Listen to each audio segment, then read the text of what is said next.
Bem-vindo à Sala Pastoral. Eu sou o pastor Alejandro Ninauaman e este é o nosso podcast. Gostaria de agradecer por se juntar a nós hoje. O meu sonho é que sejamos uma igreja organizada para amar e servir, e espero que esta mensagem o inspire e motive a dar o próximo passo em sua jornada com Cristo. Esta é uma série de 21 episódios, onde leremos juntos o livro Primeiro o Reino, de Josanã Alves. Capítulo 1. Essência versus aparência. Seu valor foi estimado não pela importância da moeda, mas pelo amor para com Deus e o interesse para com sua obra. Ellen G. White.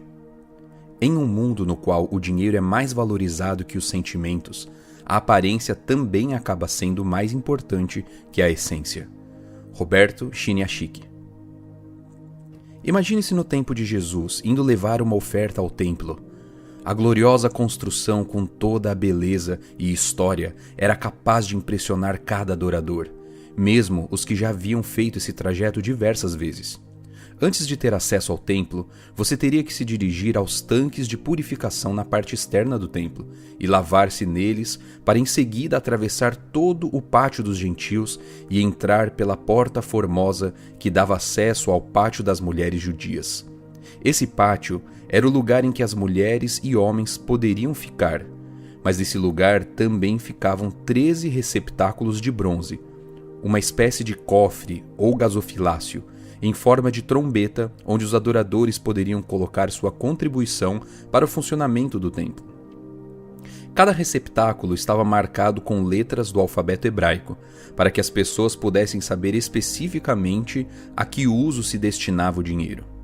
O adorador poderia depositar suas moedas no gasofilácio destinado aos tributos do templo, à compra da madeira, do incenso, dos sacrifícios do templo. Por ser um lugar de grande circulação, era ideal para se proferir discursos. E foi nesse pátio que Jesus proferiu seu ensino registrado em João 8, 12 a 20, em que ele afirmou ser a luz do mundo. É nesse pátio que se passa toda a história que irá nos acompanhar pelos próximos 30 dias. O texto de Marcos 12, 41 diz que naquele dia Jesus não estava fazendo um discurso, mas apenas observando como o povo lançava ali o dinheiro. À primeira vista, essa história parece ser unicamente sobre dinheiro, pois Jesus estava em frente aos cofres, onde eram depositadas as ofertas, e observava as pessoas depositarem as moedas. No entanto, uma palavra do texto muda completamente o sentido do relato. É a palavra como.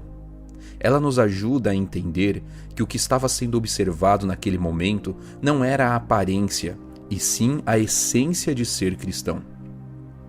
Veja, o texto diz que Jesus observava como, e não quanto era depositado. Jesus estava mais interessado no como, que reflete a essência do coração, do que no quanto, que revela a aparência do esforço próprio. O quanto revela apenas o que fazemos, mas é o como que revela quem somos. Quando se entende isso, a vida cristã toma um novo sentido. Muitos de nós foram ensinados a viver e pensar na vida cristã apenas como um acúmulo milenar de regras que devem ser obedecidas para alcançar um estágio superior. Esse tipo de pensamento nos leva a ver Deus como um fiscal que está observando quanto você faz, e principalmente quanto você não faz, para lhe dar a recompensa ou punição merecida. Por isso, sou tão apaixonado por essa história da viúva, pois ela nos mostra que o grande interesse de Deus é mais no como do que no quanto. No cristianismo apresentado por Cristo, o fazer e o ser são importantes, mas o ser cristão antecede o fazer coisas na vida cristã. O fazer é o resultado inevitável do ser. Com o esforço humano, podemos até conseguir fazer coisas que os cristãos devem fazer, mas Jesus tem uma proposta mais profunda. Ele deseja nos levar a ser um cristão genuíno, um cristão em toda a sua essência e não apenas na aparência.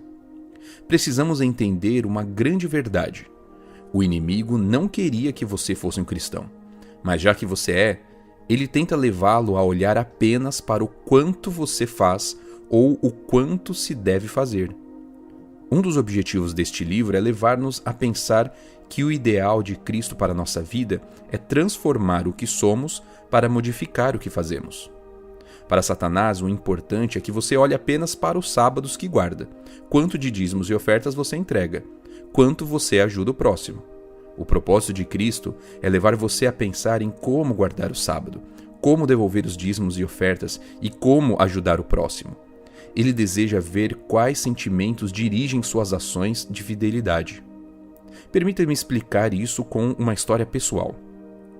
Meu pai aprendeu a experimentar o amor de Cristo em sua vida. Ele tem suas lutas na vida cristã, mas tem um amor tão contagiante por Jesus que, se você perguntar por que ele observa o sábado, com certeza ele não vai responder que é por ser uma regra da igreja. Ele vai lhe responder que o sábado é o melhor dia da semana. É o dia em que ele tem a oportunidade de ter companheirismo com a pessoa que ele mais ama. Sua expectativa pela chegada desse dia especial era tão intensa que várias vezes eu o vi começar a desejar feliz sábado para nós já na quinta-feira. A mesma coisa é verdade em relação aos dízimos e ofertas. O verdadeiro objetivo da fidelidade é levar você a reconhecer quem é Deus em sua vida e responder pela obediência com base em seu amor por Ele e por sua causa. Ellen White afirma: os olhos de Deus tomam conhecimento de cada moeda devolvida à sua causa e da disposição ou relutância do doador. Os motivos que animam a dar são também anotados. Você percebe? O interesse de Deus é conhecer os sentimentos que nos movem à ação. Temos disposição ou relutância em obedecer? Os motivos são nobres ou egoístas? Foi por isso que Paulo afirmou: Deus ama quem dá com alegria. 2 Coríntios 9:7. O que Paulo estava declarando é que Deus ama não quanto dou, mas o sentimento que me move a doar. Isso dá sabor à vida cristã. Alguém disse certa vez que ser cristão tem gosto, e o gosto é bom. Durante seu ministério, Jesus combateu com muita força a religião de aparência. Quando ele disse que os religiosos de sua época eram como sepulcros pintados de cal por fora, mas cheios de podridão por dentro. Mateus 23:27. Quando ele disse aos que se autoproclamavam salvos por suas obras: em verdade lhes digo que os publicanos e as prostitutas entrarão no reino de Deus primeiro que vocês. Mateus 21:31. Você imagina o que significou para os líderes religiosos da época ouvirem isso? Eles pregavam que qualquer pessoa que se tornasse um judeu poderia ser salva, menos as prostitutas e os cobradores de impostos. E foi exatamente a esses que Jesus buscou para a salvação. Os pecadores que sabiam exatamente quanto necessitavam da graça transformadora chegariam primeiro do que os que viviam apenas de aparência religiosa. Para mim, a declaração mais forte está em Mateus 7:21, na qual Jesus afirma que nem todo o que me diz Senhor, Senhor entrará no reino dos céus, mas aquele que faz a vontade de meu Pai que está nos céus. E continua as acusações até terminar com o decisivo: afastem-se de mim vocês que praticam o mal. Mateus 7:23. Esse texto é importante e me faz pensar que em nenhum lugar da Bíblia é relatado que os ímpios irão questionar por que serão destruídos. Os habitantes de Sodoma e Gomorra não irão questionar. Os que foram destruídos no dilúvio não irão questionar. Mas os cristãos que viviam de aparência, esses sim vão questionar e dizer: mas eu fiz tanto, contribuí tanto, guardei tanto. E Jesus dirá: é verdade, você tinha aparência, mas não a essência, e eu não estava olhando para o quanto, e sim para o como você vivia a vida cristã. Você não acha que podemos terminar esse primeiro passo da nossa caminhada com um pedido a Deus?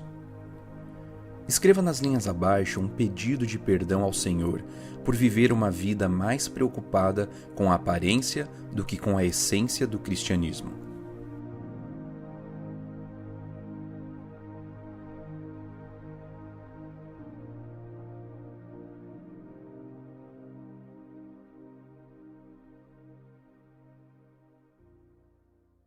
Este capítulo teve a narração de Alejandro Ninauaman.